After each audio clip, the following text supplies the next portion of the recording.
Welcome into the Sports Buffoons podcast.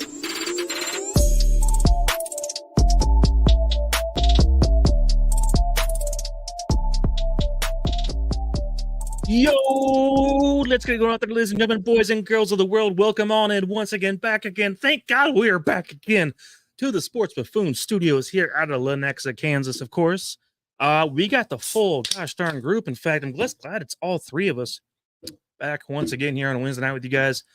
Now I know we missed last week. Let me go ahead and recognize the elephant in the room right there. I feel like we owe you a 2-hour show tonight, but we're gonna still keep it to an hour tonight. We'll make up for it down the road. Don't worry now. But guys, I'm just glad we're back. We're trying to get back in the saddle here. Back in the saddle. Football season's upon back at it. We're getting back in the groove of things. I know guys have had stuff going on. Tanner's been hanging out in Milwaukee. Yep. Tell me how that was going. It wasn't bad at all. Good time. Got to do a little work event as well while I'm up there. Hit a couple games. Got to see some W's from a baseball team as the hottest team in baseball going into this week. So, but it was a good trip. It was good weather after that day I arrived, and I couldn't complain. So, yeah, it looks like you think Brewers are going to win that division? I think so. I think the way they're hitting right now, their pitching's looking really good this time around. Their starters are healthy. That's the big key, is going to be health for this team. And they could still add another back. I don't know if you're aware, but the Angels cut like 4 starters today, and so that's on the waiver wire. So that's stuff that contenders can go pick up now. So, and a guy that was on that roster last year for Brewers, Hunter Renfroe, somebody I circled that I'm interested to see. Did you where say he Hunter goes. Renfroe? Yes. What? The baseball player. The baseball player.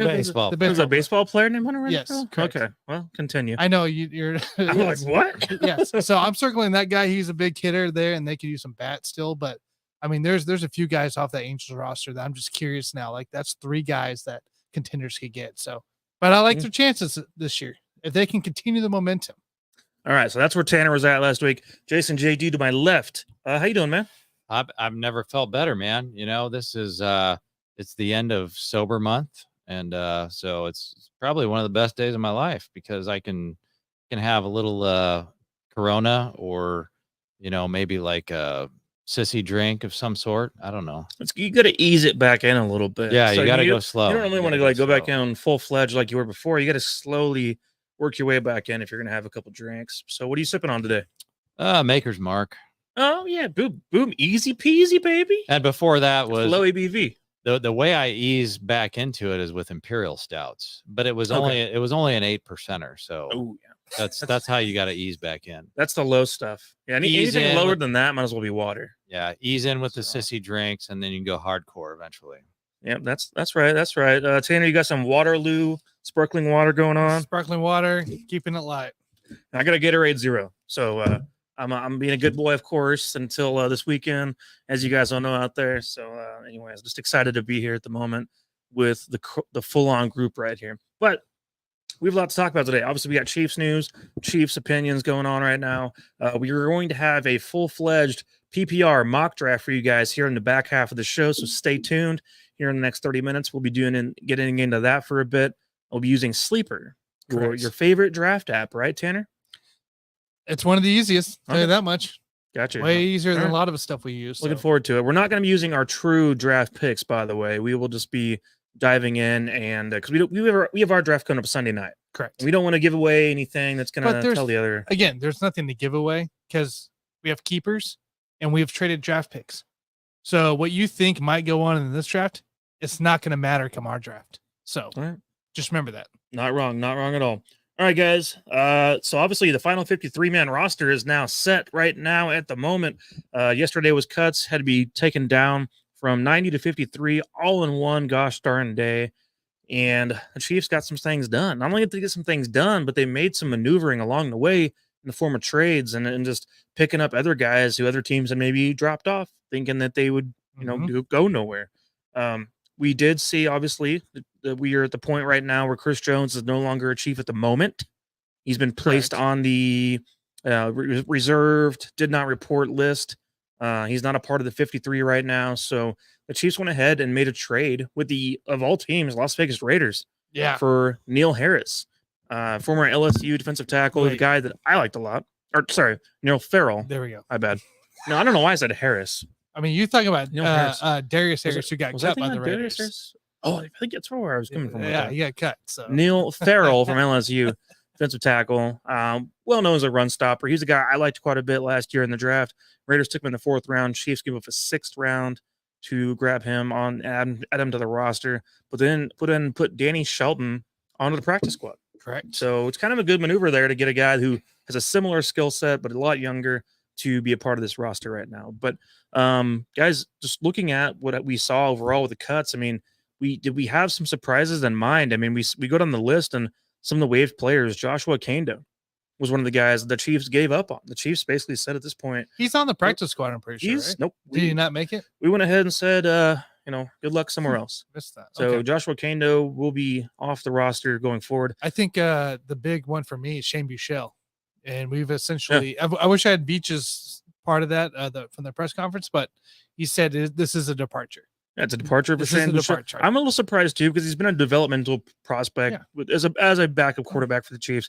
I didn't think he was all that bad in preseason. He had a couple mistakes, but we saw some flashes of good play. You got to Good play remember along the too way, what we did last year, right? Going into week 14, 15, Arizona, when Kyler Murray went down, Arizona wanted to sign Shane Buechele. The Chiefs decided to sign him to the active roster to protect him from going over to Arizona. And then you cut him in the offseason after a pretty good preseason performance. So I think that's just the interesting part for me on the offensive side. At the end of the day, it has a lot to do with Patrick Mahomes and who he is, and the way the team feels about, right now we're content. There's no issue with letting that guy go because obviously the whole goal is to keep him healthy all year long, not to worry about backups or worry about Blaine Gabbert coming in. You hope he plays 0 snaps all year long until maybe week 18. That'd be your only time. So the couple of surprises right now for me was LaMichael Pirine. I thought that was an interesting one for sure. Just seeing that way he played in the preseason, and Clyde Edwards-Helaire making the roster over him. That one shocked me just a little bit. But he did make the practice squad, so he's part of the team right now, part of the roster at the moment. Otherwise, Austin Ryder came back for a practice squad as well. I was kind of surprised to see him cut. Yep. So, anyways, guys, anything that you've seen over the past 24 hours that surprised you? I mean, I think for me, it's the fact that we're only carrying 3 running backs. I mean, if I'm a general manager, I can never have enough running backs, right? Because guys get injured.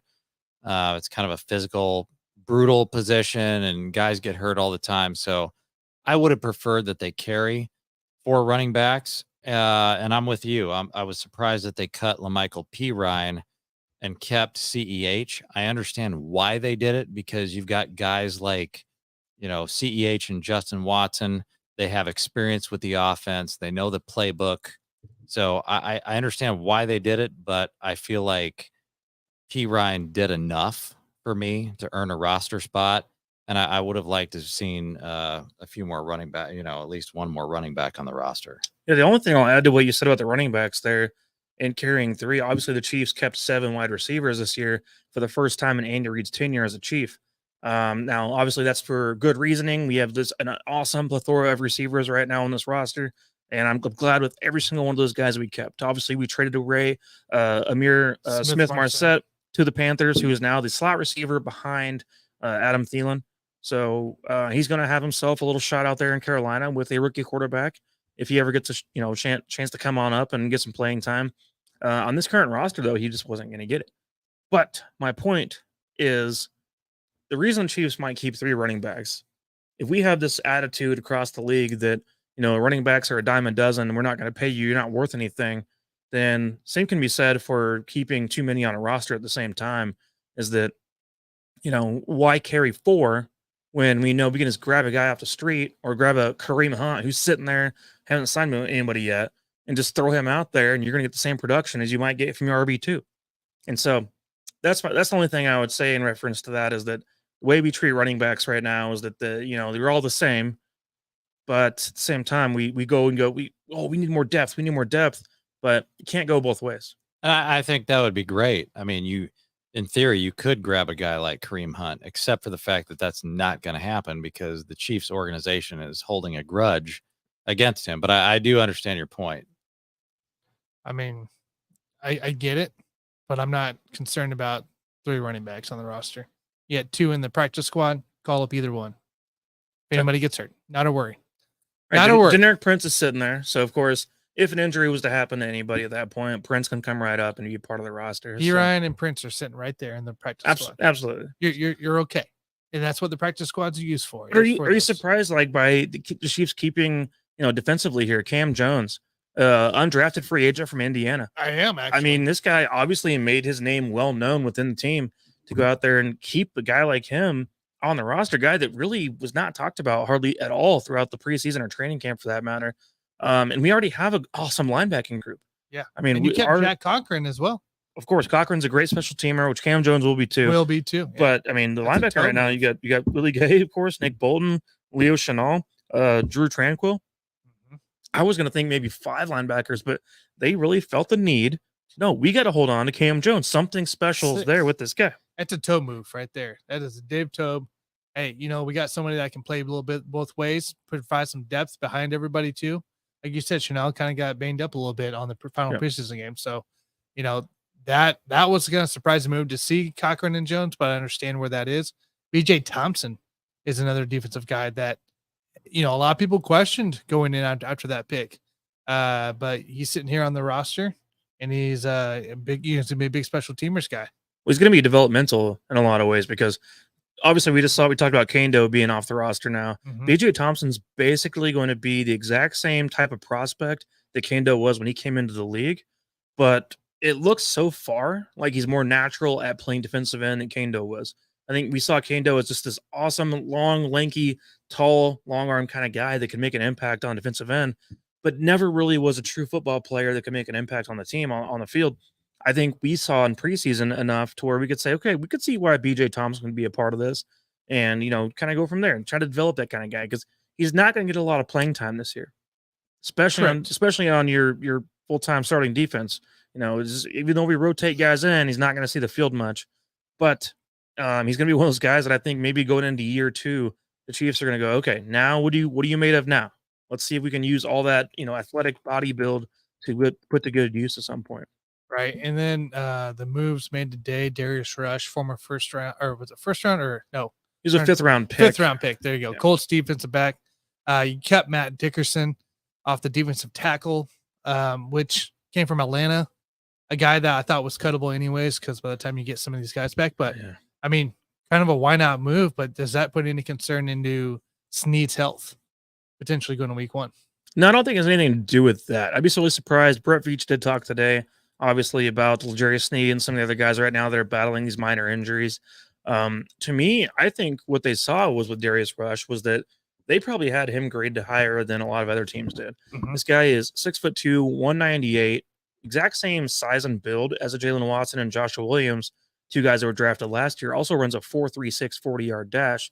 So, I mean, you got the exact traits you want that fits the Chiefs mold and has fit the Chiefs mold now the last few years that Brett Veach has been in office. And so, to me, I just think he goes, you have an ability that we like to teach. We like to take guys like you and mold you into what we like to do schematically, and it's going to fit in well with what Steve Spagnuolo does defensively. Now, this has a lot to do with the fact Najee Johnson's out for the season.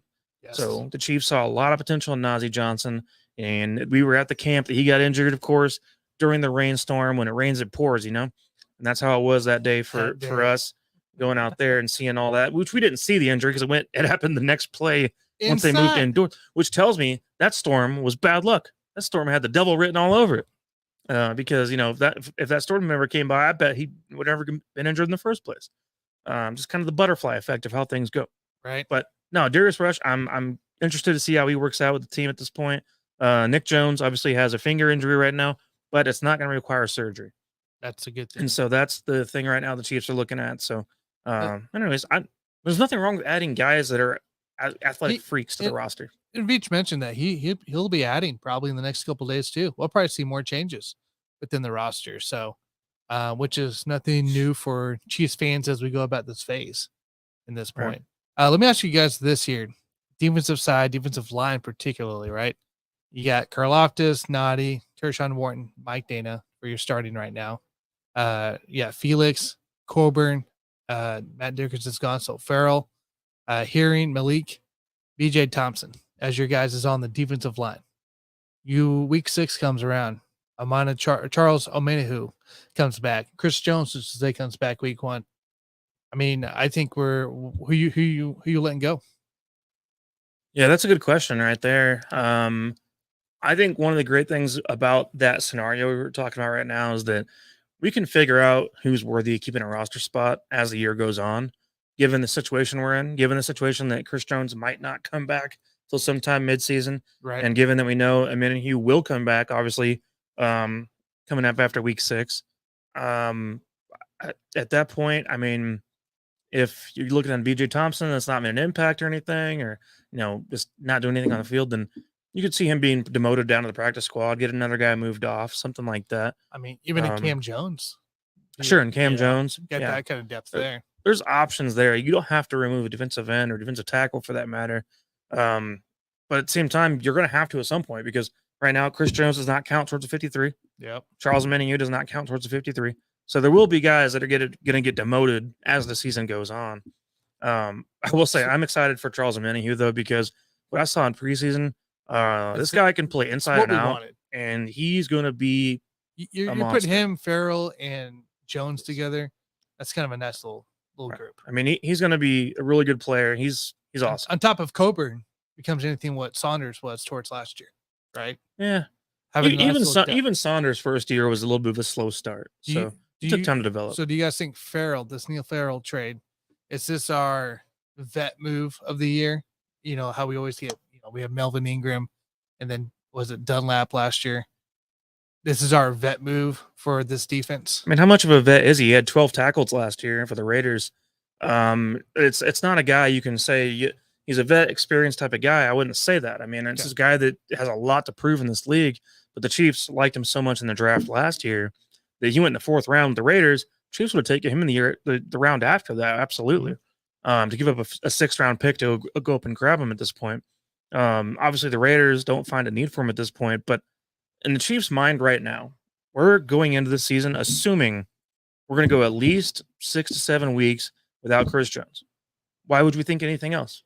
Until something's written on paper. Yeah. Until a deal is done. Or until he shows up to play the game.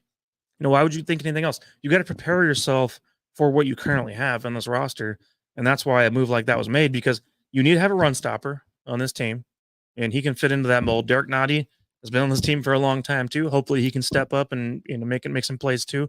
You also need pass rushers. Kershawn Wharton has been a guy in the past who can do a really good job getting pressure on the interior. So we're trying to supplement things right now on this D line until we get our full group back to where they need to be. And once they do, it's going to be like seeing Steve Spagnuolo's defense all over again every other goddamn year, where you start slow and finish strong. I mean, that's just the way the Chiefs do things. Fire in week 4. I can promise you right now, that's more than likely how things are going to finish out. So if you think Omenihu is that good, then why would we not get a deal done with Chris Jones? Because I understand he wants Aaron Donald money, which is like $30 million a year. He's probably not going to get it, but that's probably what he's fighting for. And I understand that he's not Aaron Donald, so he should probably take less money than that. But if you're the Chiefs, from their perspective, if Omenihu is that good, why would you not just pay him off, pay off Chris Jones, and just make the defense that much better? Well, you got to think long term. I mean, if you're saying why not just give Chris Jones what he wants, it's not about that. I mean, it's not that easy. That's also, you're asking a guy who's close to turning 30 years old. I mean, to give him a long-term deal, it's going to be upwards over $30 million per year. And then you put yourself in a situation where you can no longer pay guys like that you want to keep on the offensive line. You might not be able to keep Creed Humphrey and Trey Smith and Nick Bolton on this roster. You got to think long-term about that. And really the true value of Chris Jones right now, it's probably closer to 25, 26 million, not the 30 something he's asking for. And also what he's trying to do is capitalize on the fact he had 15.5 sacks last year. And finally got his first ever playoff sack in his entire freaking career for the first time. So he's trying to capitalize off of what an awesome year, which he had an amazing year, of course. He had a good year. That's great. That's great news, Chris. We like that. We appreciate the help. At the same time, the Chiefs know at the end of the day, their common denominator, the common thing that's going to get them anywhere, it's not Chris Jones. At the end of the day, you got Patrick Mahomes. As long as you have Patrick Mahomes, we need to make sure we take everything into account going forward to protect Patrick Mahomes and to make sure we can fit everything under the salary cap. That's fine. That's fine. We can talk about having the best quarterback in the league all we want. But when you have to put up 50 points day in, day out, is that really what you want to do? You think Chris Jones somehow makes a difference? Chris Jones does help control the defense a little bit to keep it under that. We gave up 35 mark. Points to the Eagles in the Super Bowl. Congratulations. Chris Jones played the best team in the NFC. Chris Jones played the entire game. You're comparing what we did in the Super Bowl to Chris Jones? Are you kidding me right now? He makes an impact on the field, but not enough. Impact on the field. Not enough to then take away all the money that it would take if you're not able to pay. You can make it work. We're not playing that game. Let's be real. We're not playing the you can make it work game. That's Patrick bullshit. Mahomes. They keep. Well, let me just play that you can make it work game. You can't. Obviously, you can't. This guy is a full impact. So I do have a. Veach did speak on his press conference today about Chris Jones. I do got the clip here that we can play real quick. Communication has been, if any, with Chris recently and his people, and you expecting him to be here in time to play against the Lions? Yeah, I mean, Brad will have a second question. I'm sorry, Brad will have a second question as well. Yeah, I mean, listen, certainly hopeful for that. We have been in communication, and actually just the last 2 days, we've been in more communication. So we're going to continue to press on and work hard, and a lot of respect on both sides of this thing. And it's been obviously well stated how we feel about Chris, and he feels the same way. So again, we're just going to keep working on this thing, and we're looking forward to next Thursday, and hopefully he's in the lineup and he's ready to go. I'm wondering what your communication. Just listening to that, I don't think shit's going to happen. I really don't. And I'm glad you brought up the quarterback situation, Tanner, because I feel like there are some parallels here between this situation and when Deshaun Watson got his deal. People were trying to compare quarterback contracts to Deshaun Watson, where that actual Deshaun Watson contract was just an anomaly. I feel like the Aaron Donald contract is an anomaly here, and people like Chris Jones should not be They should not be comparing themselves to that particular contract. And I feel like he's got his eye on that, and I feel like it's just not going to happen. Like I don't have too much confidence after listening to that clip. I think we're dealing with a Lamar Jackson situation where he's ultimately going to take a little less. He's not going to get everything he wants. No, we're looking at an Orlando Brown situation. So we're looking at what kind of dumbass agent does Chris Jones have right now? It's just telling him we can go sit out half the goddamn season, which means you're not going to get paid for half the goddamn season. He said he could afford it on Twitter. Yeah, you can afford it. You can afford it until you can't afford it. Here's the deal. Is that, you go ahead and you miss your 8 games. That's fine. If that's what his plan is miss 8 games. Well, that also is going to lower your total money salary against the salary cap for this whole season, right? Yep. At that point, your franchise tag worth goes down as well. So the Chiefs go to franchise tag you next year, you ain't getting shit compared to what you want. And so good luck with that. Have fun, man. If you're this agent, if you're this Katz agency, the Katz brothers is what they're called, and you don't have anybody, here's the problem with their agency. They have nobody. And I'm sure you guys have heard about this. They have nobody on their list of players. They've got less than me. Worth a shit. They've got less than me. Chris Jones is far and away the best player they've ever worked with as a sports agency, far and away. And they're trying to make their bag.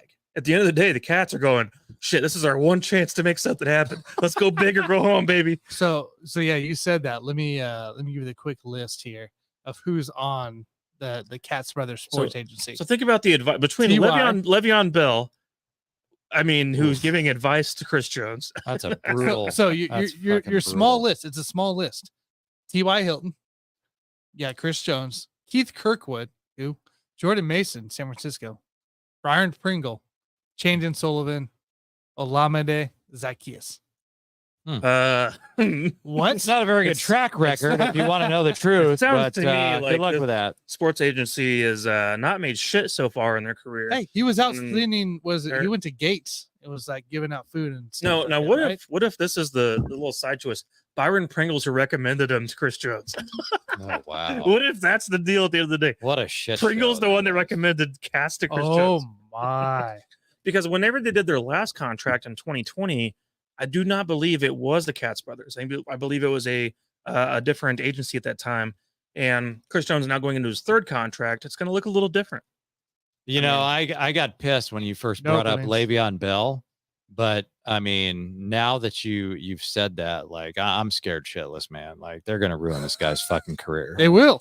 They're gonna ruin his fucking. We got career. some comments out here. Scott Coe, of course, hopping in. The Chiefs will need What to up, score Scott? at least 30 a game to win games this year. Look at some of the offenses. It's a little extreme. This is not as bad as the 04, 03, 02 Chiefs defense. Come on. No, it's not. Let's There's relax. still guys there. We have Patrick Mahomes. Let's relax a little bit.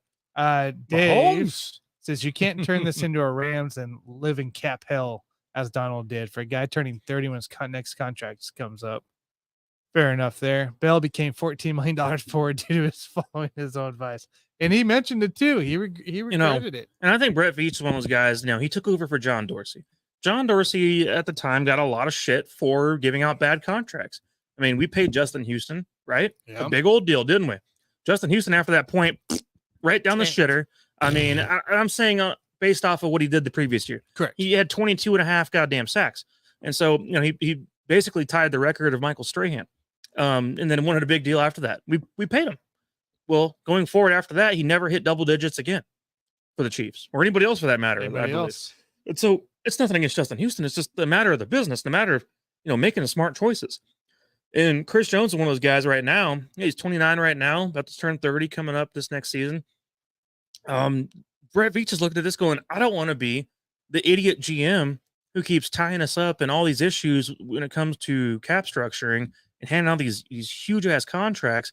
At the end of the day, you want to have a diverse team that's well balanced across the board. You're not overpaying for this one big piece on defense as if he's going to save you from 30 points a game, as if we have not given that up with him on the field, guys. Come on. Basically, let's wake up a little bit. He's looking at it and he's saying, I don't want to be Jerry Jones, where I give Ezekiel Elliott a shitload of money and then I fuck myself in the ass. But that's one. This is one talent. area of Brett Veach being a GM of the Chiefs that I will give him a lot of credit, is that he has been very careful with his contracts. Yes, MVS is getting paid a high number, but we needed to have a receiver on the team at that point. We had to make a move. But there's certain, he's one of those guys that going into your third season, he's not going to want to pay you. The Patriots weren't that way either. The Patriots knew what they had in Tom Brady. At the end of the day, Bill Belichick was aware of that, is that, hey, we don't really give a shit about all these guys that want these big contracts. And, Richard Seymour is over here begging for a bunch of money. Fuck no. Well, then we'll just trade your ass over to the Raiders. Have fun over there. We're not paying your ass. We're going to go ahead and draft and develop all these defensive guys around you, which is exactly why the Chiefs spend Bill 5 of Belichick 7 draft picks on defense every goddamn year. Bill Belichick would rather have a left-footed punter than to pay a bunch of fucking bullshit money to So somebody that doesn't fucking deserve But- it. Hire an Australian punter who's just left-footed and put him out there, and that's what we're going to do. Are we taking into account at all that we're talking about possibly the best defensive tackle in football right now? Are we taking into any effect? And let me go ahead and say that to you right now, Tanner. He's an older player. What did I talk about, He's 29. Tanner? What did I Think talk about about? that. 23 forever. Hey, 29. Think about that in football years. We're not in the NBA, Tanner. I had my awakening two or 3 weeks ago, guys, right here on the show. I told you guys about it. I said, you asked me about Chris Jones, and I said, I finally have a different feeling about this whole situation. And I told you, screw the big contract, screw the 5-year deal he wants. We're under contract for this exact season right now, right? Yeah. So we can go ahead and we're gonna keep you on the team. Absolutely. You can get out there after week 8 if you want to. That's totally fine. When this season's over and you put up 6 sacks and that's all you got to show for it, we'll go ahead and franchise tag your ass. Then what you gonna do? At that point, we can get value out of you, in a form of obviously picking up extra draft capital and so on. Or you can sign your little dick contract now and take your loss on your money because you wanted to be a baby all year. And I Because think you're not worth what you did in 2022 when you put up 15 and a half sacks. You gave me 6 sacks this year. I think the temptation here, if you're a Chiefs fan, is to think about it. Like, would you rather go for that third championship ring, or would you rather, if you've got Mahomes on your team, you don't care about number 3. You're looking at number 4, 5, 6, 7. Isn't Jones part of that core though? Like, we've considered him part of the core? Tanner, He was a part of the core for the first 2 rings. Was Tyreek Hill part of the core? No, we don't give a shit. Yeah, actually, he was part of the core at one point. He was part. That's of the core. fine. We don't give a my shit point about the core. You know who's part of the core now, Tanner? Nick Bolton's part of the core. He is. You know what's else part of the core? Some of these awesome corners we have right now. Trent McDuffie is going to be part of the core. Snead right now is part of the core. McDuffie. All I'm saying is we have a core right now that you're ignoring. Worried about Chris Jones so much, it doesn't matter. My point is, would you rather go all in just to get that 3rd ring, or would you rather do what Mike is saying and look towards the future? Because if Mahomes is on your team, you don't want to win 3 fucking rings. You want to win 5, 6, 7. Yeah. You're looking for the fucking future. And I give Mike credit for that. You can win anyway. You don't need to have Chris Jones to win. We're not the Chicago Bears. We don't need to have the number 1 defense in the league to have a chance. But it sure helps give me the defense number 15. That's all I need. And the worst case scenario is that you're going to punt this year, and boo-hoo, we're going to win a playoff game and not win a Super Bowl. Like that would be just like the worst thing of all time. If you win a damn playoff game because you couldn't get a deal done with Chris Jones, and now we're gonna boo-hoo. This is the we're not gonna win a Super Bowl. Look towards the fucking future. I agree with this motherfucker over here. The roster set up for Stop putting your defense in one basket, Tanner. Set up for what? Set up for what? attainment for Chris Jones. This was the whole point. Are you kidding me? Tell me. I want to hear you talk. Go ahead. MVS is the most expensive receiver, correct? Okay. Juwan Taylor's now the most expensive lineman. Sure. Okay. Kelsey, team friendly. Mahomes has been team friendly. Not worried about running backs because we'll just replace them anyways. Anybody else in the defense that's going to get that is big pay? Justin Reed. Justin Reed's your highest paid defensive person. Why don't we have the money for Chris Jones? It doesn't have to be 30. Tanner, look, a 5-year, $30 million deal. He's getting paid this year. He's going to get paid next year. I'm in. If he plays on the franchise tag, he's going to get paid next year too. Tanner, it doesn't matter. Lock him up. Here's my. You got to think about the future of what you want your defense to look like. I want Chris Jones in it. You give him $30 million a year. I want Chris Jones in it. Have fun figuring it out. It'll figure it out. It'll be okay. We're not playing the figure it out game. You act like the salary cap's so big. Be smart. So here's the biggest problem. The biggest problem that I have with your argument, Tanner, is the fact that you just said Chris Jones is 29 years old. You just made his argument for him because you're thinking of this like this is the NBA. And in the NBA, you're right. Guys are in their prime at age 29. That shit doesn't fucking happen in the NFL. Are you saying now he's a scrub? Are we just saying he's a bum now? No, he's not a scrub. He's already peaked. He's fucking peaked. No, he's at his peak. So you can't think about this. Going down. And then 31 is when he goes down. My God. You can't think about this like the NBA. Oh, it's a 29-year-old. Like he has one good year and he's trending up. He's trending up. No, he's not trending up. Defensive player has more than one good year. Aaron Donald had 22 sacks in a season. That's why he deserves what he got paid, even at 30-something years old. Chris Jones, 15.5 is the most he's ever gotten, most he ever will get in one season. And so it'll never happen again. I'm not paying your ass $32 million a year for the next 5 years to be putting up, your 9 sacks, 9.5 sacks, like he had been doing every other goddamn year. I'm not saying pay him 30, but I'm saying let's pay him the 27, 28. The 49ers right now have a disagreement right now with Nick Bosa, right? Nick Bosa wants to get a new contract. It was a big one, right? He wants to be paid somewhere around the $30 million mark, right? Right? He's 25 years old. That's an edge rusher that deserves a contract that's that range. I think we can still make something work. Chris Jones, we can still get Jones as an interior defensive lineman that's proven 2 years ago, we can't be a full-time outside pass rusher.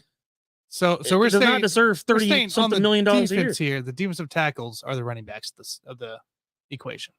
No.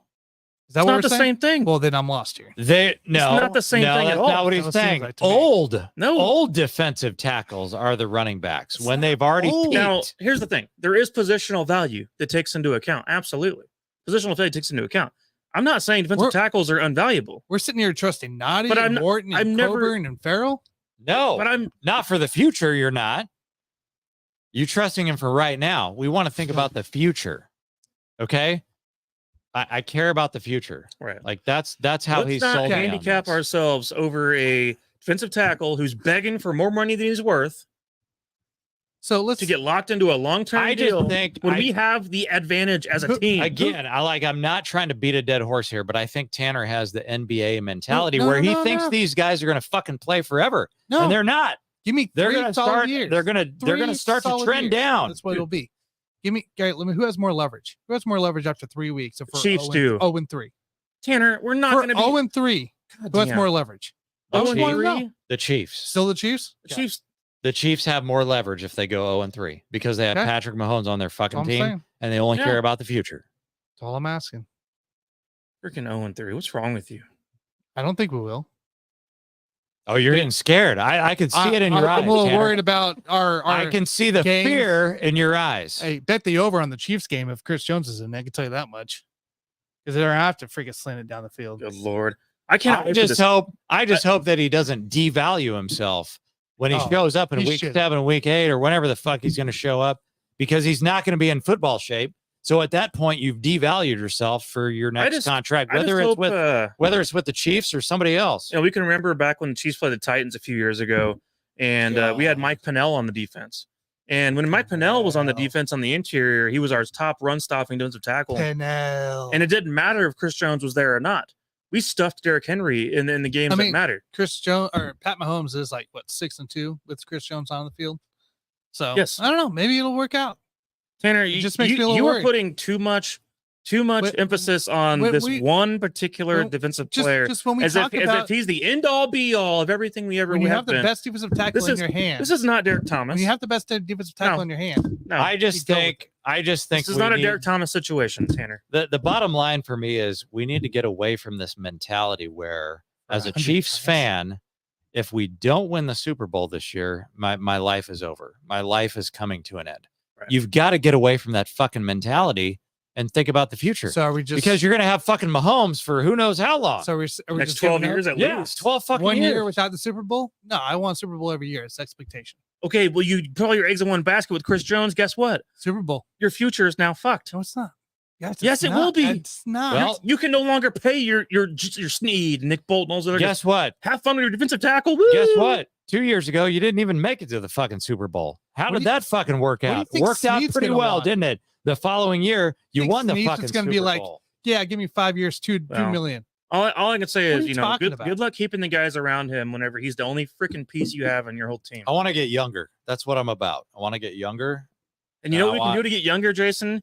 We can take Chris Jones and shove him up under their team's ass and get a first-round pick out of him. Or second, whatever. I'll take Yes. second. Whatever. I'll take a second. Give me a round draft pick who's a 22-year-old beast, Yeah. and we'll develop his ass. 27 then- and a half. Then you according to might Bernhard. have. Yes, that's true. Then you're going to have some money left over to Yep. pay a guy like Trey Smith or Oh, Creed yeah. Humphrey. Keep him around. That's how this fucking shit works. How it works. You don't overpay for these bastards, Tanner. Okay. It's a Patriot way. And it's a so Chiefs you would way. rather get Chiefs- rid of just say fuck Trey Smith and I Creed stated Humphrey. it That's on the what Let's you Talk would do. Sports show. The Chiefs defense has to be a top 11 this year to Why? be able to win the division. No. To win the Fuck division? no. Yeah. Fuck no. We Jesus can't be Christ. bottom 20. We can't be bottom 20. You can be top Or 20. Lord. bottom 10 is what I meant. You can be top 20. You don't need to be top 11. You can be top What are you 22. scared of, Tanner?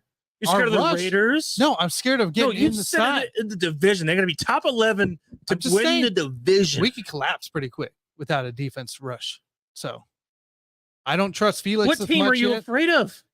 It'd be the Chargers, I guess. You're if afraid of the anything, right? Chargers. But we The team still that win. Every freaking still year, win. everyone's scared. "Ooh, the Chargers are going to finally No, win the but West. here's the thing. Here's the thing, guys. Without a defensive rush, our secondary sophomores are going to look like scrubs, and our linebackers are just going to have to sit there and pretend to pass. pass again, coverage. I'm not, Apparently, without Chris Jones, you can't get a pass rush at all. You can't. It doesn't I'm- exist. again, It's There is not no- in camp. I'm just- there was Spagnuolo- nothing. Steve Spagnuolo could not figure it out, apparently. All right, we'll see. again, I'm not going all in for 1 year just to try to win a Super Bowl. You know why?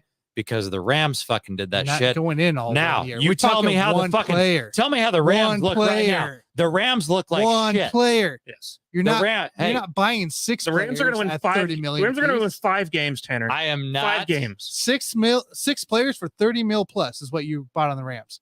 You're You are- paying Tanner, one player. Look at me with a straight face, Tanner, and tell me that you're going to go all in for 1 year like the Rams and then be shitty No, you're the rest not. of your fucking You're life. not going to go all in. What are you talking about?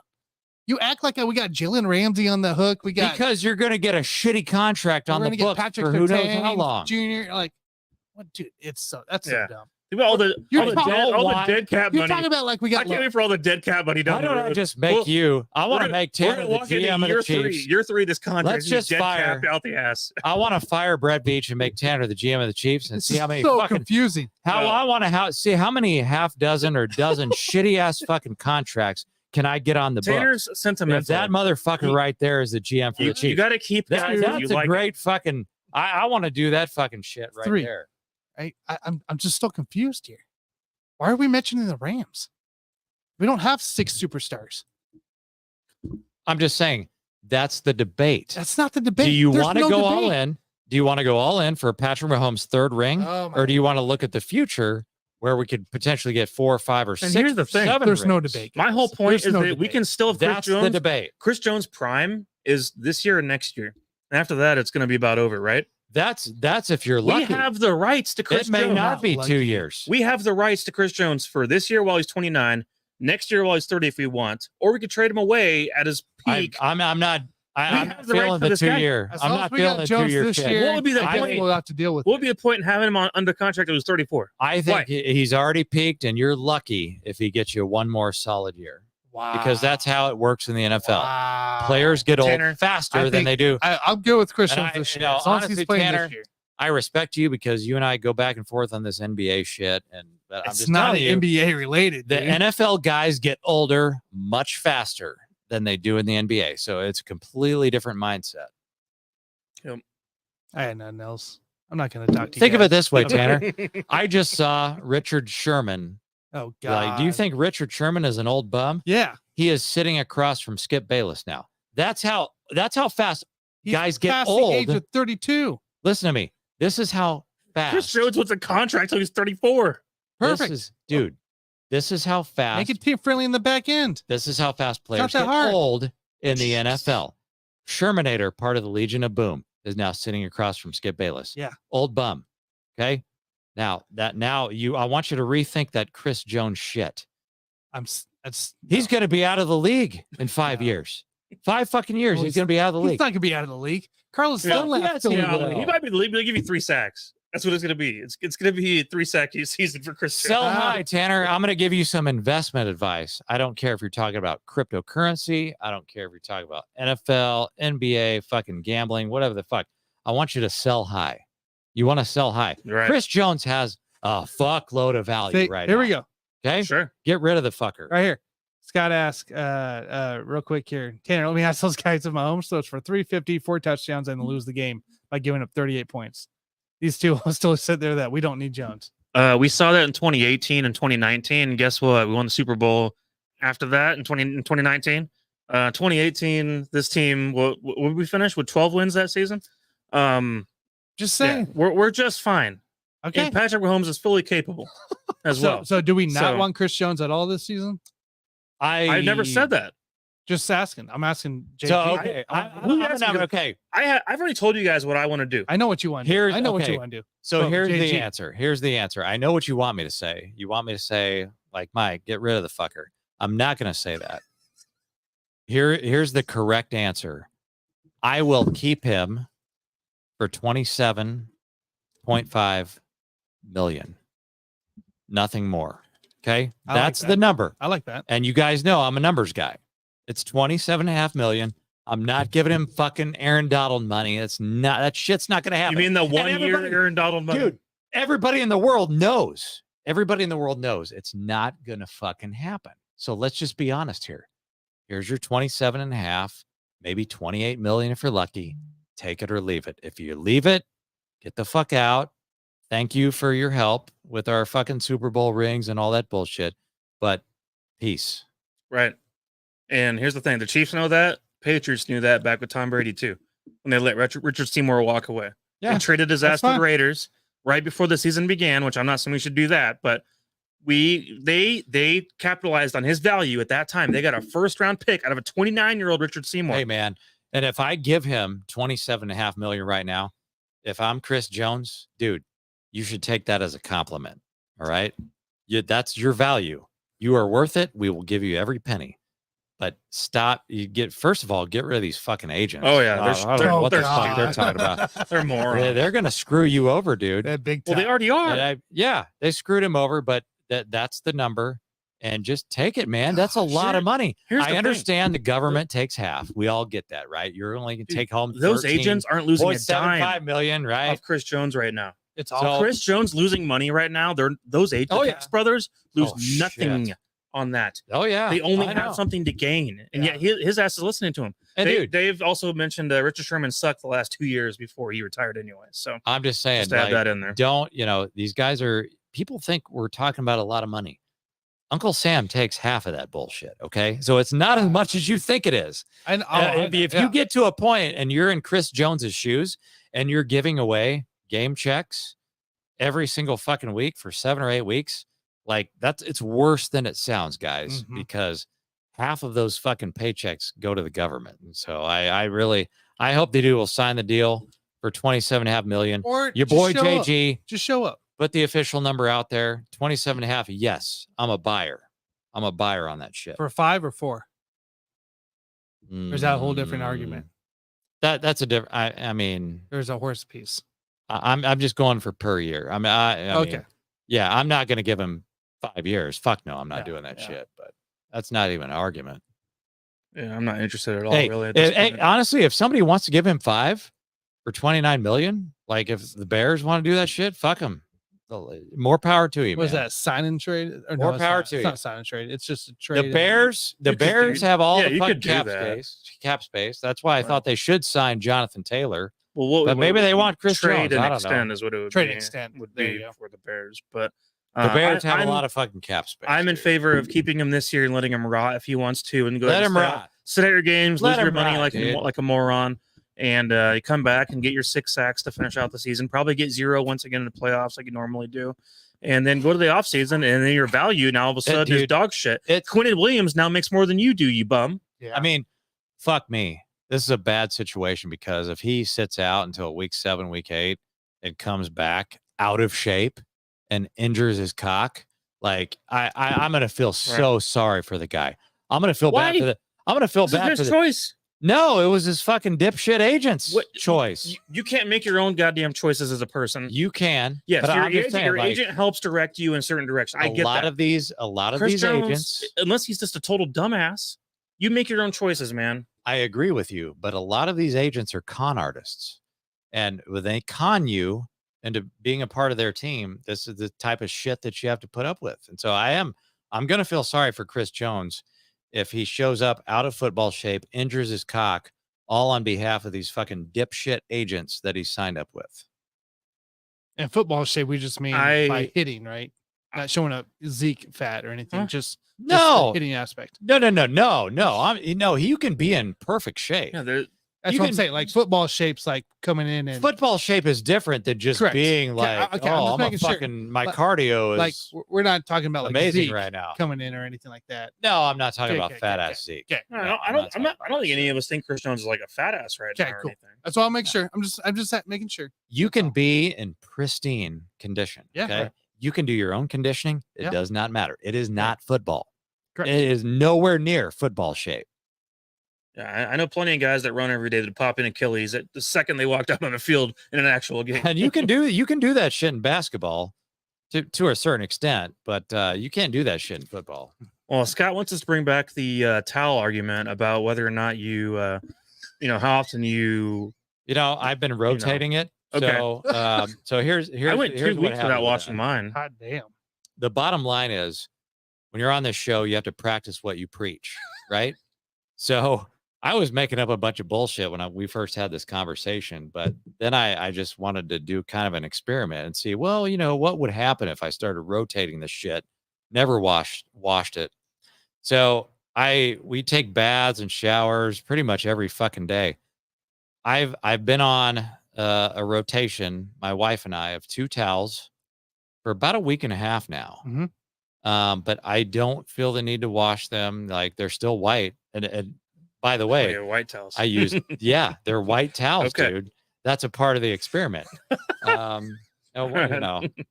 One of them I got from, okay. I like to steal towels when I go to Las Vegas.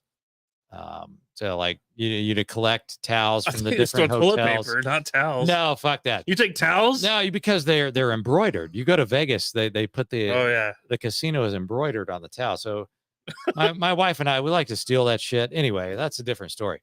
But they're both white towels, and I'm going on a week and a half. We never washed either one of those fucking towels. They're still white as shit. They don't smell. And that's my whole point of that discussion was like, if you're clean, right? You use soap, you're clean when you get out of the shower or bath or what have you. That towel's never gonna fucking get dirty. And so, yeah, I'm going on 2 weeks. Never washed those fucking towels. How are you I feel handling it amazing, man. Hey, How are you handing it up? That's what I want to know, right?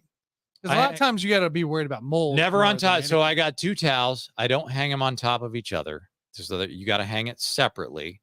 Otherwise, you trap moisture in there, and that's where the mold starts to grow. Is it like this though? Like you're putting it up like this? Oh, or it is doesn't just fucking hanging matter. down? Doesn't fucking matter. Like I've got one on a rack, and then the other one's hanging over the shower.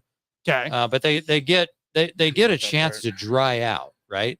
So you get 24 hours to dry out, and there's no mildew, there's no mold. Everybody's happy. I didn't get the vid, right? I didn't get COVID from my fucking towel. So, and I didn't get an infection. I didn't get gonorrhea or what have you. I don't have any sexually transmitted diseases. I feel amazing. In fact, I'm 46 years old. I've never felt better in my life. Meanwhile, these fucking towels have been sitting there rotting for 2 fucking weeks. And I feel like I'm starting a movement in this country.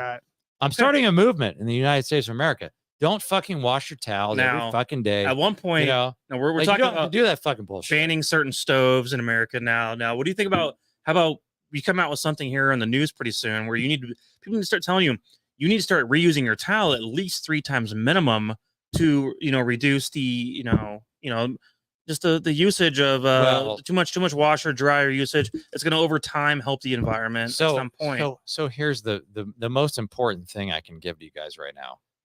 As you know, I am an ESG guy. I believe in the environment beyond a shadow of a doubt.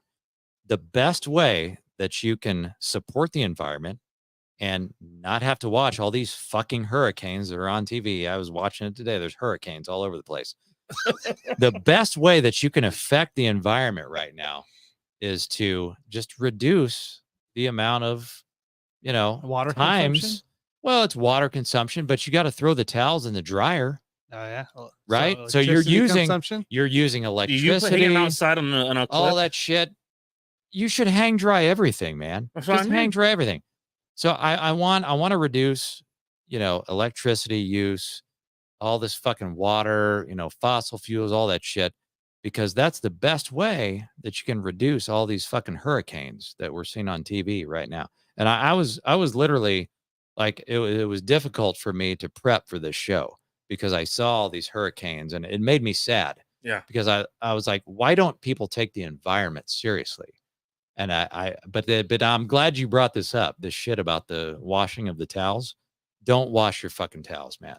Don't do it. Don't do it. Dave says, as long as you're not flossing your ass with it, you're good.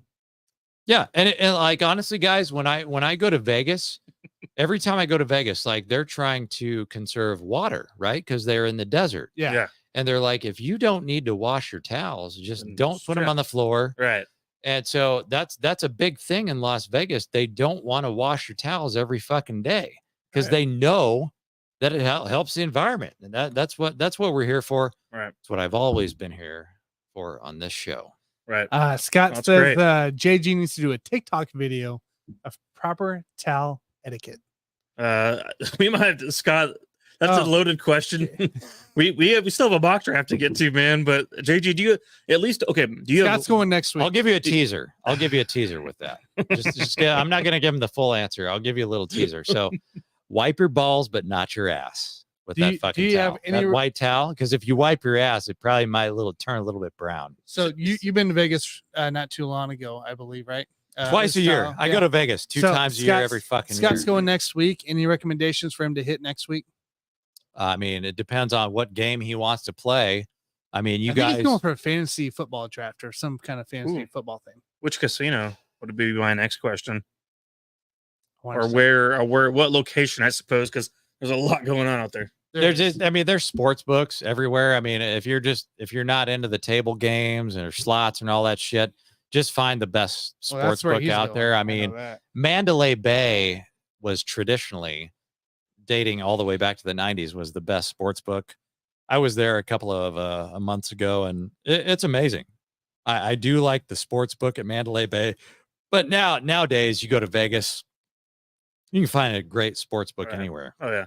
He says Caesar's MGM is where he's going to be between those two, which those are two different areas. But you check out Mandalay Bay just because it's kind of like you kind of feel like you have your own private room there in the sports book, but it's fucking gigantic. It's amazing. I always forget like each one, like where they're located at, and like I don't know, there's just too many of them to. I almost fell asleep at Mandalay Bay sitting in the sports book, like just because it was so peaceful in there, and I made so much fucking money on the trip. I was like, man, I just want to fall asleep at Mandalay Bay, and my hotel was right next door to it. And if you're in Vegas, man, the most important thing you do is just enjoy life, man. Just enjoy your fucking life, because that's one of the greatest cities on earth. I want to have a day bed while I watch my favorite, an NFL game.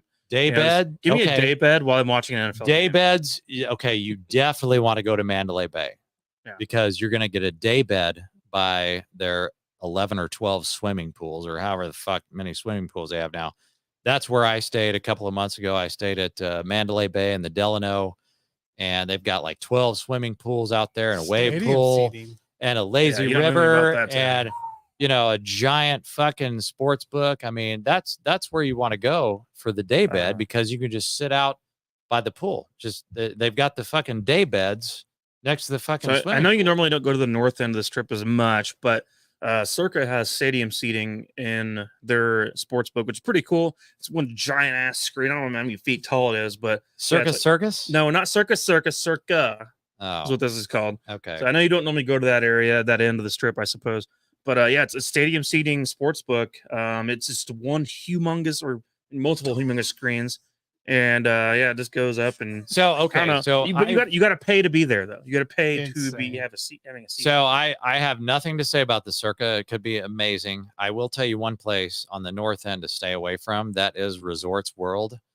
I heard that they put that building up so incredibly fast that it's already starting to fall apart. Like, you guys remember when the Rams were playing in St. Louis, you remember that fucking stadium was out there? Yeah. They never did a remodel, and it fell apart in like 12 years.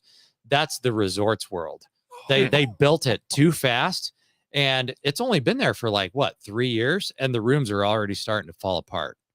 So stay away from that Resorts World. It's a shit show. I walked through there last time, but I don't know. I don't have much of an opinion on the rooms or anything, obviously. So I don't know. I don't know what's going on, but it did pop up fast. Go to Vegas. It did pop up fast. Vegas is fucking amazing, man. Just fucking play cards, man. One of these days, Tanner will make it, but he'll probably be 85 years old. We'll figure it out. So, all right, guys. A good hour, guys. Well, we got to fit in our mock draft. You got to do the mock. So hour number 2. Yeah, exactly. We're making up for last week, I guess. So obviously, you guys know we have our fantasy draft coming up this weekend. So we're looking forward to that. We have to also give you some insight as we go down the list here. We're using Sleeper. If you guys have not used the Sleeper app, go ahead and give that a quick download. It's super easy for mock drafts as well as just up-to-date information, player by player. If you guys use any other app, I mean, that's fine too. But Sleeper seems to be Tanner's favorite, right? It's easiest to use and easiest to share amongst streams as well. So yeah. So we're picking in our spots. We already have randomized our selections. Scott. I am picking 3rd overall. Tanner is picking 10th overall. And then Jason is picking the 1.6. Number 6 overall, which is all different from what we're picking in our real draft coming up this weekend. But regardless, that leaves us room to actually pick who we like, I'd say. Yeah. So this is, this has nothing to do with the Buffoons draft, because it's not, all these guys aren't going to be where we're picking them at now. Yeah. So basically, we have to be honest here. Because we're not gearing up for our actual draft. This isn't Cam Akers pick at pick 3. Right. Yeah, we did. Yeah, we did that last year because we thought it was like a fake draft. We thought it was a fake draft. Tanner didn't tell us the truth. Then your Dude, boy JG listen. had to pick Cam Akers, which was my least favorite player in the entire draft. But I won't do that to you guys again, I promise. All right. So then, Tanner, you have control of the draft, right? Yeah. So you guys ready? When you say start, we're going to begin our mock draft. So just real quick here, I'll bring it up for everybody to see. The roster we are filling is a quarterback, 2 running backs, 3 receivers, a tight end, a wide receiver, tight end flex, a wide receiver, tight end flex, and 3 bench spots is all we're going to do today. So that's the roster we're filling. And yeah, I know if Hunter was here and Brand, they would definitely pick Sean Clifford in this draft. So, all right, ladies and gentlemen, let's get the show going. Start the draft in 3, 2, 1. McCaffrey off the board first, Look followed at by that. Justin Jefferson. For me, this is an easy choice. I mean, I like Jamar Chase there. I know what I'm going to get out of the guy. So for me, I forgot how to pick on this damn app, Tanner. All right. Oh, it says draft right there. You gotta If you press the read draft it, button. You might try it. I don't know. That's why we're the buffoons. All right, Jamar Chase is my pick. All right. So we are at 1.6 here, and ooh, that's a difficult decision. So we've got Kelsey or Tyreek Hill. Both guys are a little bit advanced in age. The PPR. So yeah, What are you I mean, thinking? I've got to go Kelsey, man. I don't Really? I know they're both like older guys at their position, but I just feel like Tyreek Hill is he's gonna pull a hammy. He's gonna pull a hammy. Travis Kelsey, this is the thing I love about Kelsey. Never fucking gets injured. Knock on wood. 10 seconds. Knock on Oh, wood. yeah, I gotta make your pick soon. I'm gonna take okay. Yeah, that's the fucking app. All right. I took Kelsey because I just trust him to be healthy. Yeah, that's a good point. I was gonna argue with you about that, but the health factor makes an impact. Do you think Tyreek's big talk on the 2,000 yards this season? He has says that anything to do every with it? year. Yeah, it's all about Every Waddle, year. man. Waddle's younger, man. So I love Waddle. Okay, so I'm up at 10. Here we got Diggs, Chubb, Lamb, Brown, and Mahomes. Here's your top 5. For me, I think this guy's going to get plenty of targets, and he's going to be. I just think he's going to be part of the offense again. So I'm going to go Diggs. I think it's the right answer in this one. So we got the turn here. Come back. Chubb's, Lamb, St. Brown, Adams went back to me here. I can go Mahomes here. I can go Wilson, Henry, Jacobs, or Brown. I am going to go AJ Brown here. I have not had luck with him on any of my fantasy teams in the Tanner, past. I realized he's stupid. So we're going to do it. I was watching a YouTube video of him Is he really with this guy. He's like dumb. AJ Brown is like a dumbass. actually dumb? Like he's stupid. Oh, no. How do you- I'm not trying to be funny. Like he's like not He's a smart legit, guy. Just I know. But- I didn't realize this until I was watching a certain video on YouTube of him. But interacting is with he someone. really dumb, or does he pretend to be dumb? Because I we think know a he's lot of dumb. people that pretend to I'll be have to show dumb. you guys that he's with Destroying. Do you guys know who Destroying is? Tanner, do you know Destroying? The YouTube guy? destroying. He was the guy on that with- kicks it. On with Destroying, like on for the whole thing. Oh, AJ Brown is just dumb. I'm sorry, guys. Like I'm not the smartest Well, guy in is the he world. just You know what? Football smart then? Is he like one of the? He's got to just a be. smart- He's got to be Good football physical smart. athlete. I mean, he's obviously Yeah. in some ways, but sorry. He's got to be football I smart. didn't mean to be So, judgmental about that, but he's not very smart. I'm on the clock here. 10 We seconds. just talked about. No, I actually have 20 seconds. Just talked about Tyreek Hill versus Jalen Waddle. I'm going to take Waddle. here. Waddle. There we So go. I've got Kelsey and Waddle to start out this draft. All right, we got some interesting ones here. Right now, my currents all looking at Garrett Wilson, Jonathan Taylor, Hurts, Chris Olave, Andrews Higgins. So this is interesting. Jonathan Taylor obviously going to miss the first few games, so we're not going that route. Even though I could look for more the long term on that if I wanted. But guys, I mean, we're going in with Garrett Wilson right here because you got Aaron What's up, Rodgers, Hunter? and you're going to be putting up 90 something catches for Yeah, probably he went 1,400 yards. Give me that Garrett Wilson.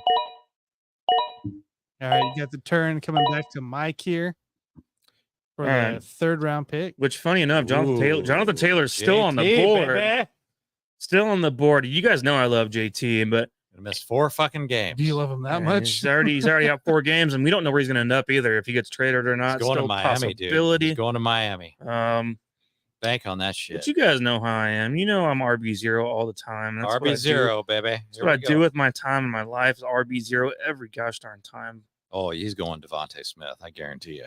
Watch this shit. Devontae Smith. Do it. Anyway, we got DK Metcalf, Calvin Ridley, T. Higgins. If I wanted to double up on the Bengals receivers, Oh yeah, fuck it. I'll What's take up, Alan? Devontae Smith. You did it, man. He says he doesn't think JT will play at all this year. I know I'm a little worried about it. I don't know what's gonna happen with JT, so that's why I'm not going that route. I went 3 receivers in a row, so I'm set on receiver. All right, so yeah, I'm at 3.6 right now. I've got a tight end and Kelsey and a wide receiver. Pretty much at this point, have to get started at the running back position. I'm going to go with Travis Etienne. I definitely want a piece of that Jacksonville Jaguars offense. So give me some It's Etienne. play 8 games to accrue this year for free agency. So if he doesn't do it, Oh, then the contract is void yeah. at that point. Okay, we're coming back to me here. I got a couple options here. I got Jackson, Burrow, Gibbs, Ridley, and Mixon and Brees to look upon here. I'm going to go ahead and go Ridley in this situation. See what comes back around. Piece of crap. We got Brees Hall, Keenan Allen, Aaron Jones, Kenneth Walker, and Cooper in this play as well. Kind of looking around just to see what's out there as I'm in the 10 spot. Here, I am going to go ahead and go my first running back. I am going to go Jones over Brees Hall. Just on the trust factor. And he's going to get a lot of targets.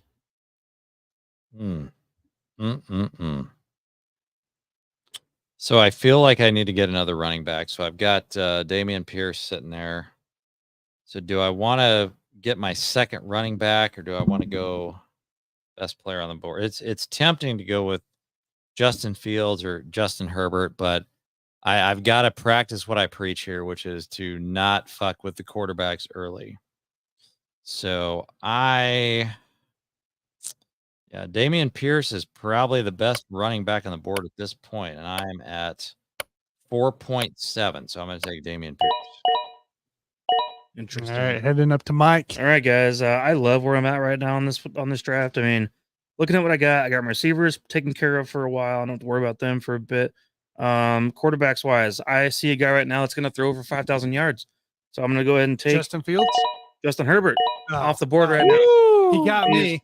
He is a 5,000 yard passing quarterback this year. Fuck yeah, dude. Coming back to Mike. Coming back around, I might as well take a look at the running backs right now. Miles Sanders to Carolina. Hell no, I'm not interested. J.K. Dobbins, don't trust him right now at the moment. Madison, Swift, Kamara, hell no. I don't like any of them, guys. They suck. I'm not in the mood for dealing with ass. so much question mark because like it's just a bunch of nonsense to me. I like some of the guys. I like to wait for some of these guys down the board, and we have a flex spot, guys, on this draft, of course. So flex meaning you can play receiver or running back. So when I'm looking at the board, we got a Alexander Madison, Terry McLaurin, Jerry Jeudy.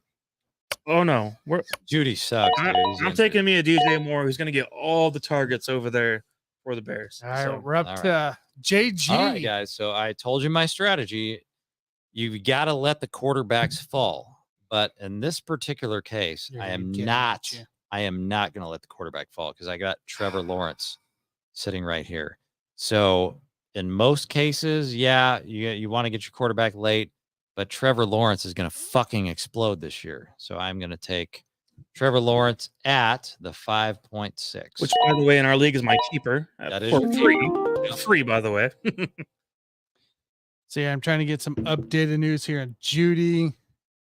I think he asked no go on, so he will not go on short-term injury reserve, which is a good sign there. I would But be wary of that. Still, the whole hamstring issue. I would be wary of that, man. Concerns the hell out of me here. Nah, let's see. do it. I'm gonna go ahead and go a different route here. We're gonna go Swift into this mix here. Back to me. Got a few other options. Ayuk's out there. You got James Cam Conner. Akers. Cam Akers is sitting out there, Tanner. I think we're gonna Good go running ahead and go grab our guy that should be. I mean, this is a steal at this point. So let's grab him. George Pickens. Whoa, there it goes, Mr. George Pickens. Love it. Judy is out still 1 to 2 more weeks at least. Okay. My next pick is going to be delicious. So what do we got? Same So I can't wait. Best player on the correct. board. Are you looking at Darren Waller, Alvin Kamara? You guys are not going to bait me into taking Cam Akers 2 years in a row on this fucking show. I tell you what, man. I think I'm going to go. I've only got one receiver right now. I'm going to go Tyler Lockett because their rookie that they got over there is a little bit banged up. Yeah. DK Metcalf probably not going to do shit. So yeah, I'm gonna go with Tyler Lockett there. All right. As you guys can see, I have no running backs right now at the moment. No running backs. Holy shit. I'm upset. I'm upset Pacheco went off the board You're just getting now. pissed. I did not like Pacheco going off the board. Cam Akers. That made me You a got little Cam upset about Akers? that part. Take a fucking running back. I really wanted Pacheco on that last option there. Now I'm looking over what I got. I'm not taking Cam Akers. Dalvin Cook's tempting, but I'm not interested in that. Montgomery, I do like. James Cook, I like. Javante. Why are we not interested in Dalvin Cook? Is he stuck now or what? No, it's just the split backfield with Breece Hall. You do understand that Dalvin Cook was the you remember that song by Izzo, the new man on the Minnesota Vikings. Remember that song? That was actually Dalvin Cook. That was. All right. I'm gonna. Scott says JG give you a case of beer if you take Akers and a set of towels. Scott did. That's tempting. That's tempting. You know, I probably would have done that about 5 years ago, 6 years ago, but not now. All right. We go. Grabbed Waller on that one. He's going to be the top Okay. target for the Giants. We saw Richie James get all the targets last year.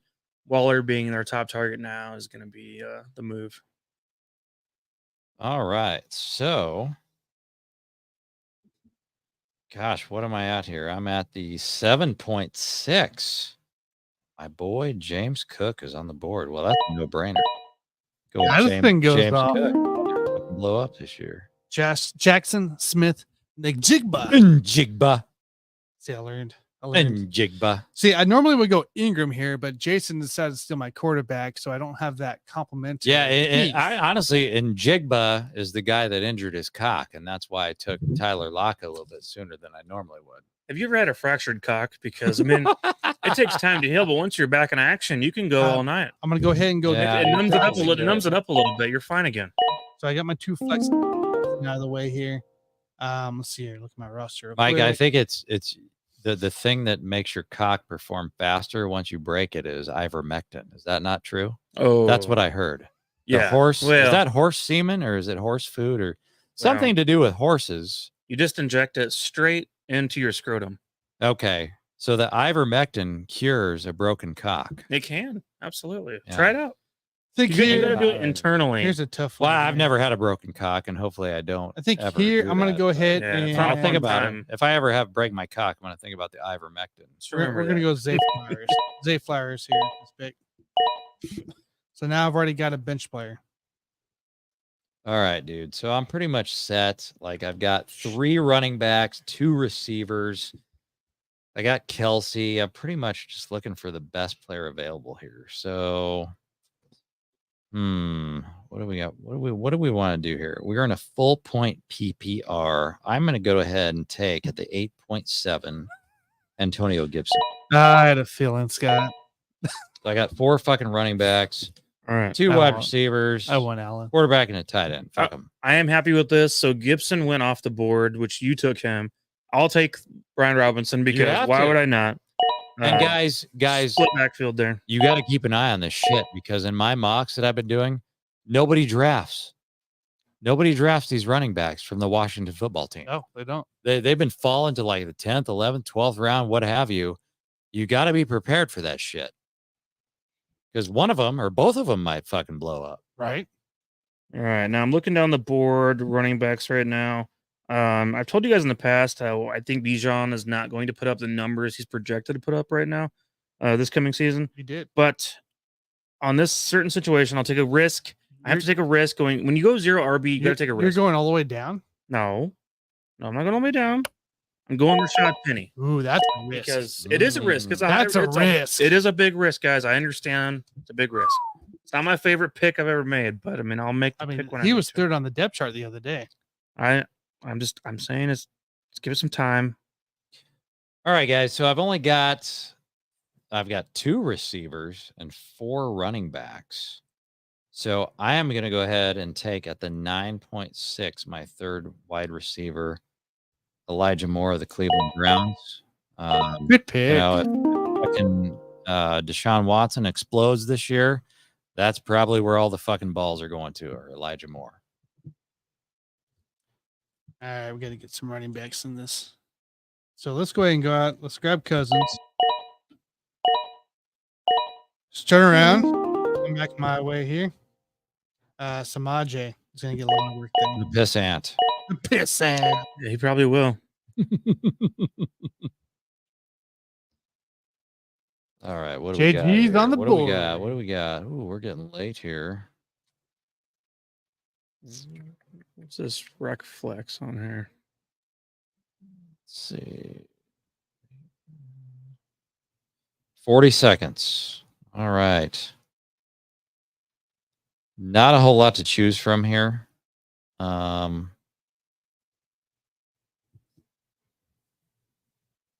it. Man, let's just get another. I've got so many fucking running backs, but who cares? Fucking take Damian Harris, Buffalo Bills. Somebody's got to score some fucking touchdowns besides I like Harris. Josh Allen, James Cook. So I actually ended up with James Cook and Damian Harris, which That's an interesting that's combo. that's not an issue for me at Hey, the 10.7. It's a handcuff, though, right? Yeah, it's 10.7, so I don't give a shit. Just draft whoever you want at that point. All right, we got Mike on the board here. All right. So as you guys know, when you go RB0, you want to load up on a lot of these running backs. They're going to be down the board. The backup running backs, you're kind of waiting for an injury to possibly happen and so forth. That's kind of how that thing works. McKinnon's on the board. We got Eli Mitchell on the board, Bixby, Mostert, Algier, Warren. Warren right now is one of the top options for Steelers as a potential as this season. So yeah, I'm gonna go that route. And so kind of when you do RB0, you want to alternate your running backs. You're back Play- on the clock. Play the matchups. All right. Back up. Going back to the receivers again, of course. We got to grab another one. So here you want to grab one that's kind of high risk, high reward. That's what you want to think about. You get a Justin Ross if you wanted to. Oh, you're going deep. Pierce, you go Mechie. Sky Moore is on there. Bateman. I think because this is PPR, I'm gonna go Sky Moore, assuming he is targeted much more than he was a year ago. Oh yeah, definitely. JG is up. All right, so we're getting down to a bunch of scrubs down here, man. Bunch of fucking scrubs. Let's see. I'm at the 11.6. I know, right? Me too. I tell you why this is foreign territory to me, because I don't have any fucking picks past the 9th round this year, so I haven't even studied this shit. You know what? I'm gonna go ahead and take. Well, you should, because some of these guys are going to be, You know what? in our top 9. Give me fucking Daniel Jones. Give me a backup quarterback. And Brian Daboll, fucking my fucking hero with that fucking offense over there. All right, I'm going off here. All right, come back around. You're kidding me.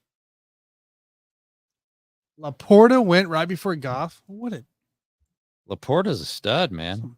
B. Laporta's gonna blow up let's see this here. year. There's another guy, a couple guys I Take like. in this Monster, here. dude. We're just gonna go with the Dolchik.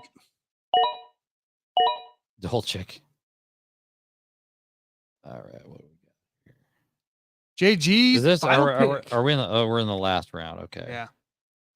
So I Pretty should balanced. probably get. You know what? You I probably need a backup tight end, even though I have Kelsey. So let's take a look at what the LA Chargers are doing over there, and take Gerald Everett, assuming that Justin Herbert explodes this year, like we all expect him to do. He likes to throw it to the tight end. All right, I'll take my backup quarterback here. I think this is fine, man. I could go a couple different routes. I mean, never mind. We're gonna go Tyler Algier. good pick. That's who 1,000-yard back last year. Scott and I were talking about him just now. There's one back left. If I truly believe yeah. Bijan won't be what he's expected to be, then I need to go Algier. Okay, let's highlight our teams here real quick here. Mike out here with the Chase, Wilson, Smith combo. Herbert, DJ Moore, Montgomery, Waller, Robinson, Penny, Warren, and Algier and Sky Moore. How you feel about that? It's not my favorite draft I've ever done by any means. I mean, going that traditional RB0 can be hard sometimes. I was really upset about Pacheco being picked right 2 spots in front of me. Yes. Because that was going to be my plan all along. Had to go with Montgomery instead in that spot. So my running back is going to be an issue in this case. And I'm going to need to spend the entire season worrying about that. But the good news is my receivers are set in stone, and I know who to start every single week. I like it. JG, We'll pull yours up next here. Kelsey, Waddle, ETN, Pierce, Lawrence, Lockett, Cook, Gibson, Moore, Harris, Jones, and Everett. Now, interesting take here. You're sitting with 3 receivers and 6 running, 1, 2, 3, 4, 5 running backs, 2 QBs, and 2 tight ends.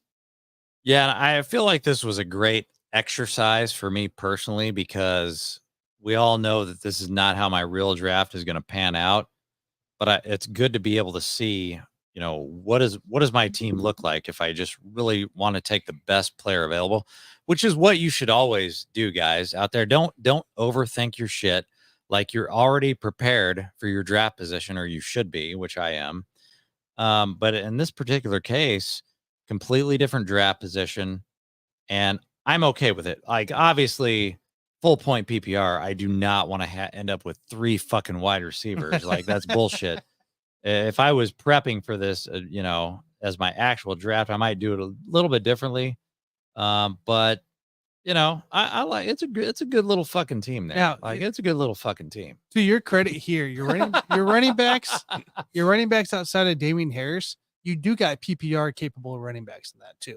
That are going to get a lot of work from the backfield. Yeah, absolutely. Yeah. I mean, So- you got fucking ETN. So it's not like it Pierce. was completely awful or anything. Yeah, they're all going to be fucking catching passes, but like I feel like I'm a little bit uncomfortable on the fact that it's a little bit running back heavy draft here. Yeah. Like, Which I is would appropriate. never want to do that. I would at least want to have one more stud wide receiver in this scenario. Got it. Mhm. Let's take a look at my team here. I went Diggs, Brown, and Ridley. I went Jones and Swift after that. Pickens, Dotson, Flowers, Kirk Cousins, Samaje, Goff, and Dolchik into that play. What are you guys thinking? Interesting. Yeah, no, I like it overall. Like, this is in my opinion, a pretty good team to work with, because from going forward at this point, you just want to kind of massage the roster running backs along the way and figure out, you guys probably know I'm not a big DeAndre Swift fan by any means. Correct. But I like Aaron Jones. I mean, he's a good player, of course. P. Ryan will get a lot of work. I like that, being a late round pick there. But the receiver is really what stands out to me, of course. I mean, you have the number 1 receiver of 4 different teams right there in your top 4. So the top target for the Steelers, and in my opinion, this year will be George Pickens. After that, you got Calvin Ridley, who'll be the top target for the Jaguars, top target for the Eagles, AJ Brown, and Stephon Diggs. If you got WR1s across the board on their respective teams, I mean, that's a great place to start for where I like to, create my team. At this point, what I would do, Tanner, if I was you, keep watching the tight end market, see who's kind of jumping out, making a name for himself, but also the running back situation. Wait for injuries, because they're coming, baby. When you get 250 touches a season, you're going to get beat up. You're going to get injured. You're going to start increasing your workload or whatever. You're going to miss a few weeks. So you're going to watch that running back waiver wire and start being ready to pluck guys off of there, then plug them in. So, no, I like this team. Let me tell you what I like about Tanner's team. I mean, yeah, the tight end position sucks, but guess what, guys? In fantasy, it doesn't fucking matter. Like, we don't care about tight ends in fantasy. So, like, although I don't like his tight ends, I like the fact that he went quarterback late. Tight end 1. Very end. Dolchik. Yeah. That's all I got. No, I know. Yeah. I understand that, but that's pretty shitty. I want a Laporta. But you want, but honestly, guys, like, you have to get comfortable with the fact that you have shitty tight ends, because the tight ends don't matter in fantasy. So that's my point. But I like the fact that you took your quarterbacks late. You got Jared Goff, Kirk Cousins, those guys, you can kind of play matchups there. You always want to, go late on quarterbacks, and then you just fucking load it up on receivers and running backs, dude. That's almost like, I wouldn't call it a perfect draft, but that would be, if I had to put a percentage on it, that's in the top 80th percentile of drafts right there, because you loaded up on the positions that matter.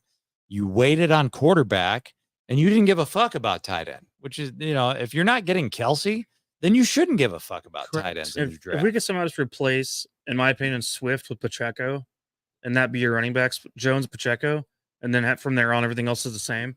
Like, that would be awesome. Oh, did Pacheco go after that?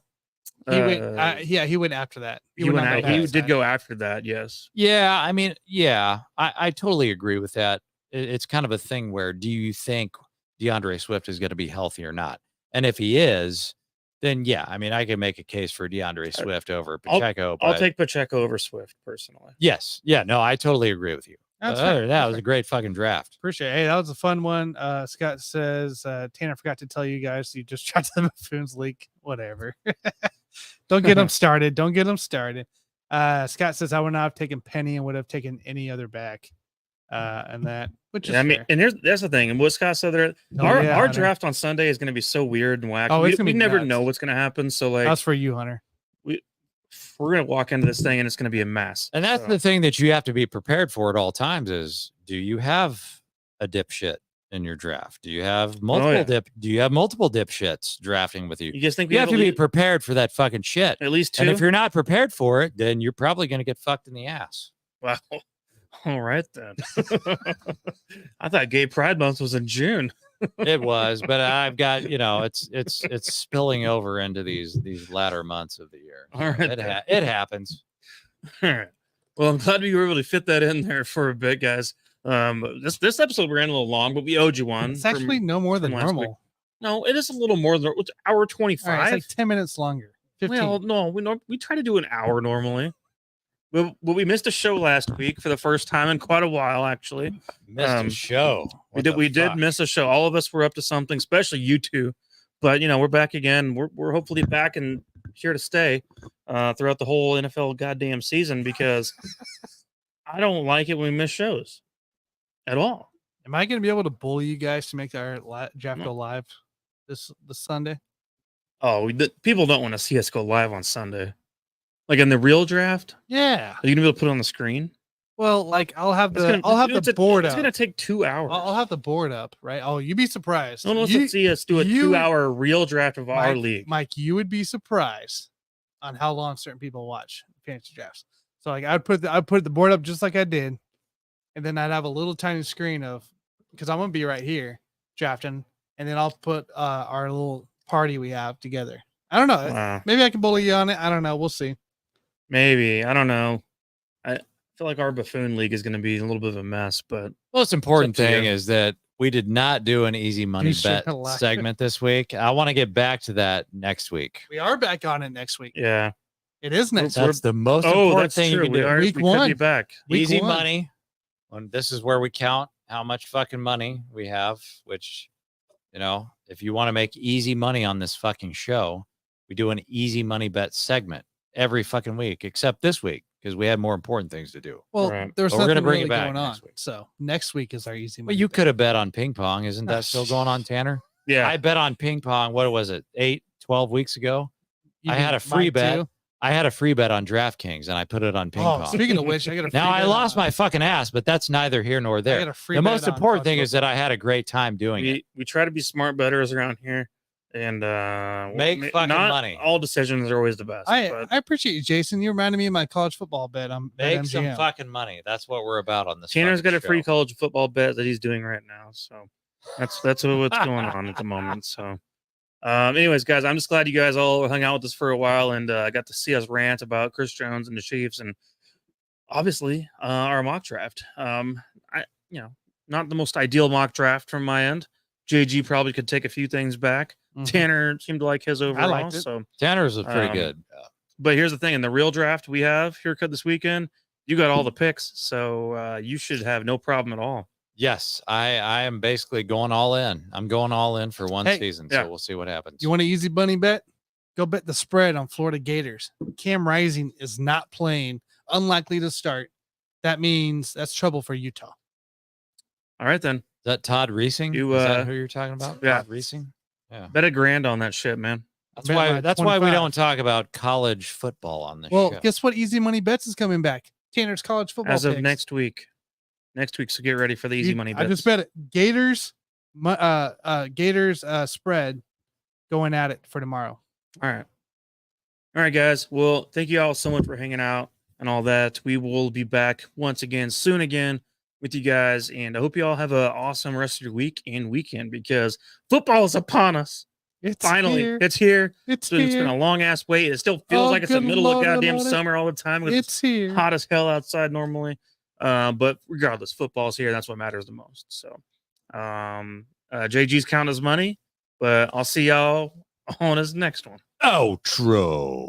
See you guys.